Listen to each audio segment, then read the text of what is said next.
Welcome to the Field of 68 After Dark's YouTube channel. We are going to be live every Tuesday and Thursday at 9 p.m. Eastern Time right here on YouTube and on Stadium for the entirety of the spring. The portal. I hate it. I'm not going to lie. I hate it because I hate covering it right now. Like, I can't keep track of who's going where. Everybody's going in. I don't know who's going to be on what team next year. Like, it's hard, man. It is not the college basketball that I started covering where you knew, a few guys were going to leave. Like the first year, I did the transfer list, the first year ever, probably 20 years ago now, 20 years ago, something close. I used to do it for coaches. You know how many names it had on it the first year? 220. So now we're at like 1,900 probably at the end of the day, including walk-ons.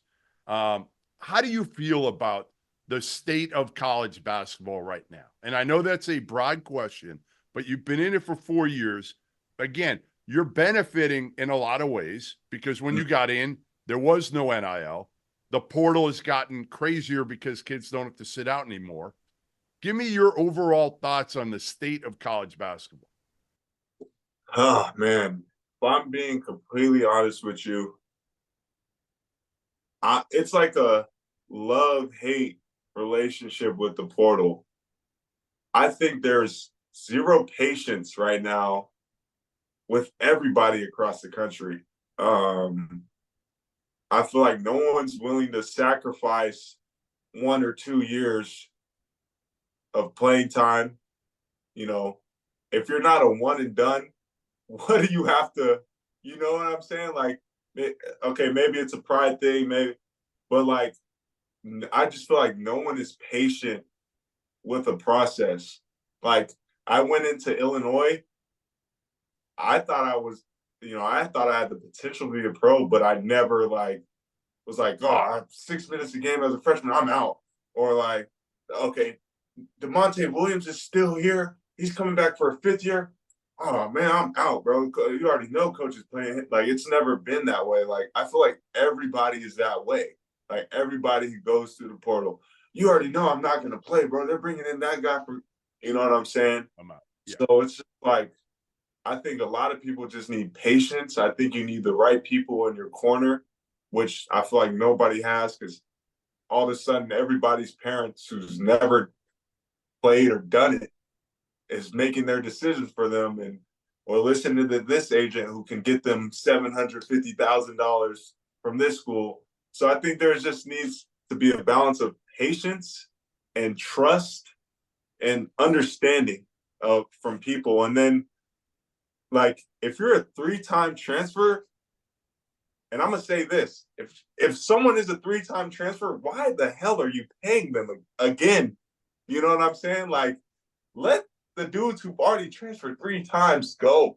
Let them go. Especially Coleman, especially if, and I'm not talking specifically about anybody, but if in those 3 times they've played for 3 coaches that either got fired or they haven't won those 3 times. Like, why are you taking a kid who lost 3 straight years at 3 different places? Like, what are we doing? It blows my mind. And for the player, like, why do you like moving that much? Like, I'm lazy. I'd be like, bro, I'm not trying to move all my stuff again. Like, that would be rule number 1. Like, I'm like, man, I'm not. How are you getting your degree? Coleman, the other part is, how are you getting your degree if you're moving every single year? Because you and I both know, and you haven't had to deal with it, but you've got enough buddies who have, you're going to lose credits every time you transfer. Every time. With my transfer portal video today, they mentioned that in the video. I listened. So, yeah, I'm fully aware. And then also with payments, you know, I feel like guys are going to be jumping around out of jealousy. I would never be that type of guy. But, you know, people talk in the locker rooms, although, you know, contracts should be confidential.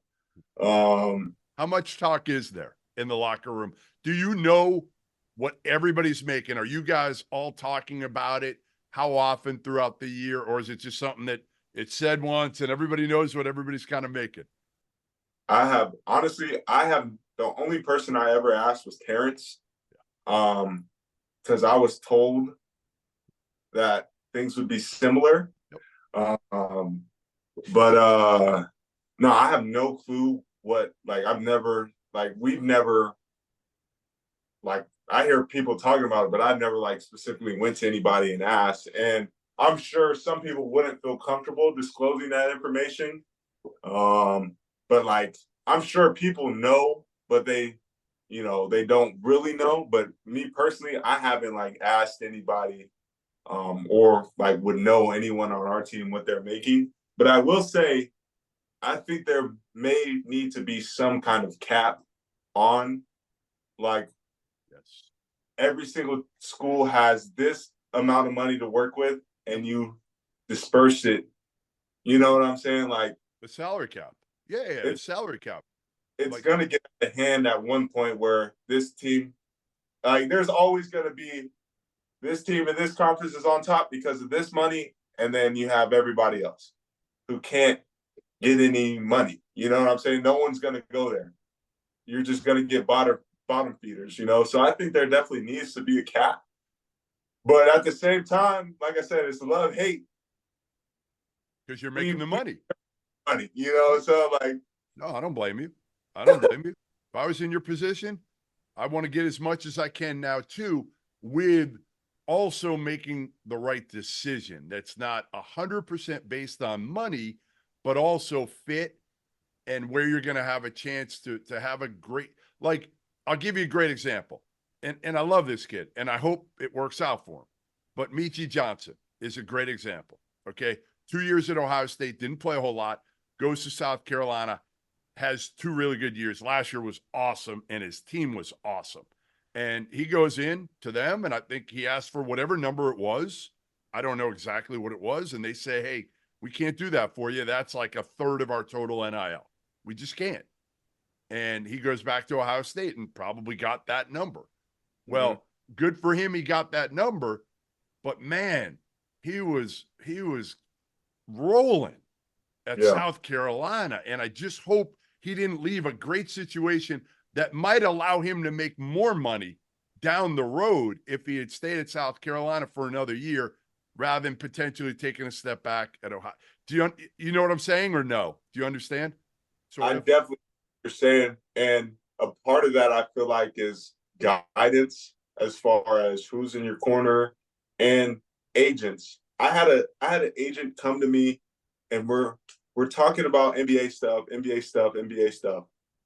And I've never mentioned anything about going back to school. And he's like, well, if you come with me, we could go back to school, and I can guarantee you'll get this, and this amount. And in my head, I'm thinking, bro, you're just trying to make a quick buck just because that first contract, if I get, that first contract, what are they charging you, Coleman? Did you get to a point where these agents that were coming at you, because they are right now and have been, and I'm not going to ask you what you signed for, but I don't know if you saw my tweet a few weeks ago. My tweet to players was, do not pay agents 20% off the collective deal. Do not pay them 20% off that deal. That's bullshit. You shouldn't have to. Even 20% off sponsorship deals, in my opinion, is a lot of money, okay? As media people, we paid 10%, and that was a lot. I got it down to 7% for my last agent. Coaches pay 4%. Like, 20% is insane on the collective deal. Insane. Personally, I don't, the percentage is like broken up towards like good things like flights for my parents, things, it's like broken up and distributed. It's not just 20% straight to an agent. And that's where a lot of people got to be careful, because if you're a prospect, they're not making money off your first contract. So they're going to go make money off of the collective of you going back to school. Yep. And that's what they're trying to do. So that's what you definitely got to watch out for.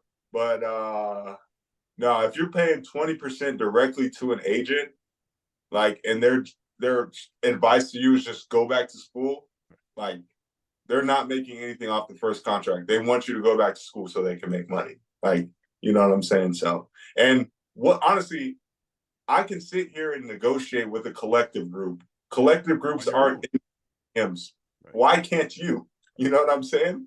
Like, All you need is somebody, realistically, you probably just need somebody to look over the contract, a lawyer. Facts. You know, not everybody's going to be like that, but, you know, obviously, you know, when you were a freshman, all right, you probably wouldn't have felt as comfortable, as confident to be able to do something like that. But at this point, yeah, you know your worth. You can talk to enough other players around the country that are at your level to know what they're getting. For sure. For sure. And Johnny Appleseed is not going to get you an extra $250,000 because he's Johnny Appleseed and he represents his company. And the collective group is not going, oh, well, this is his agent and he's demanding this much more. So, yeah, we're going to give it to you. No, he's not going to. This isn't Rich Paul. Hey, this isn't Rich Paul who's going to have leverage to be able to get you to be the 13th man on an NBA roster on the Lakers because he's got LeBron. Thanks for watching the Field of 68 After Dark. Make sure to hit that like button.